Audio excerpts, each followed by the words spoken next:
Hello everyone, welcome back to our channel. In today's video, I'm going to show you how to change to light mode in TradingView. It's a very simple process, so let's dive right in. First of all, unlock your phone and make sure you are connected to the internet and download the TradingView app if you haven't already. Once you download the app, launch the app on your phone. After you are in the app, make sure to log into your accounts. Once you are logged in, now in order to change to light mode, you need to go to the settings first. So here you can see the menu icon at the bottom right corner, tap on it. In this menu page, you can see the settings icon at the top right corner, tap on it.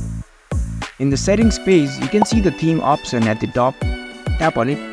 Right now, dark theme is selected in the app. Now in order to change it to the light mode, here you can see the light option, just tap on it. Now the light theme is selected and is applied to your app. So there you go, this is how you can change to light mode in TradingView app.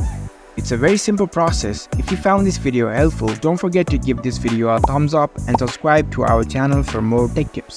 Thank you for watching.